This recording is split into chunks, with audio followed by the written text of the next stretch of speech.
হাঙ্গেরির সাধারণ নির্বাচন অনুষ্ঠিত হওয়ার 5 দিন আগে হঠাৎ বুদাপেস্ট সফরে গিয়েছিলেন মার্কিন ভাইস প্রেসিডেন্ট। জনমত জরিপের তথ্যে দীর্ঘদিনের শাসক ভিক্টর অরবান বড়সড় পরাজয়ের মুখে পড়ার ঠিক আগে এক সংকটময় মুহূর্তে বুদাপেস্টে হাজির হয়েছিলেন মার্কিন ভাইস প্রেসিডেন্ট জেডি ভ্যান্স। কোনো দেশের জাতীয় নির্বাচনের আগে একজন মার্কিন ভাইস প্রেসিডেন্টের ওই দেশে এমন সফরকে নজিরবিহীন হিসেবে দেখছেন বিশ্লেষকরা।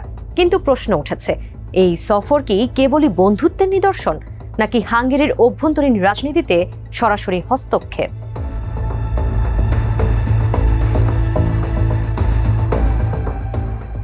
বুদাপেস্টে পৌঁছে ভিক্টর অরবানকে সরাসরি সমর্থন জানিয়েছিলেন জেডি ভ্যান্স।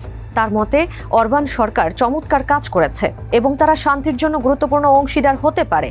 মজার ব্যাপার হলো, ইউরোপীয় ইউনিয়ন যখন অরবানের বিরুদ্ধে ব্যবস্থা নিচ্ছে, ঠিক তখনই ভ্যান্স তাদের বিদেশি হস্তক্ষেপ হিসেবে আখ্যা দিয়েছেন। ভ্যান্সের দাবি, তিনি হাঙ্গেরিতে নির্বাচনে প্রভাব খাটাতে নয়, বরং বন্ধুর পাশে দাঁড়াতে এসেছেন।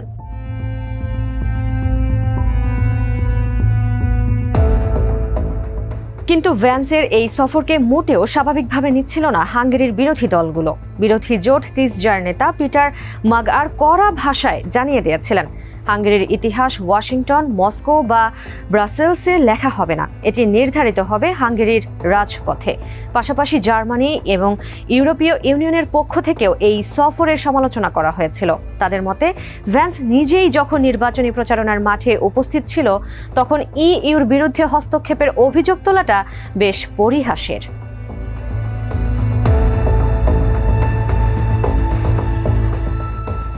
প্রশ্ন আসে, ভিক্টর অরবান কেন মার্কিন সমর্থনের জন্য মরিয়া ছিলেন?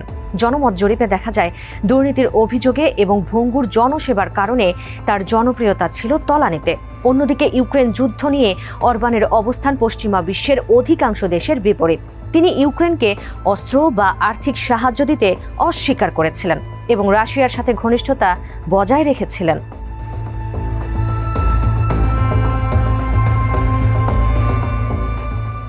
জেডি ভ্যান্সের এই সফর কেবল হাঙ্গেরির অভ্যন্তরীণ বিষয় নয়, এর সাথে জড়িয়ে ছিল মার্কিন অভ্যন্তরীণ রাজনীতিও।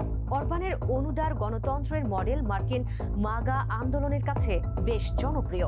ভ্যান্সের মতে, ইউক্রেন যুদ্ধের সমাধান কেবল ভূখণ্ড ছেড়ে দেওয়ার মাধ্যমেই সম্ভব, যা মূলত ছিল অরবানের সুর।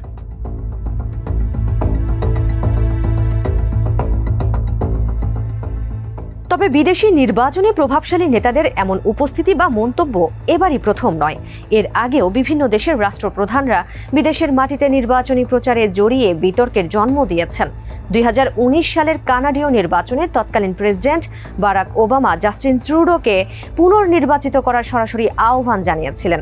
একইভাবে 2019 সালেই যুক্তরাষ্ট্রের টেক্সাসে হাউডি মোদি অনুষ্ঠানে ডোনাল্ড ট্রাম্পের পক্ষে ভারতের প্রধানমন্ত্রী নরেন্দ্র মোদির প্রচারণামূলক বক্তব্য নিয়ে ব্যাপক সমালোচনা হয়েছিল।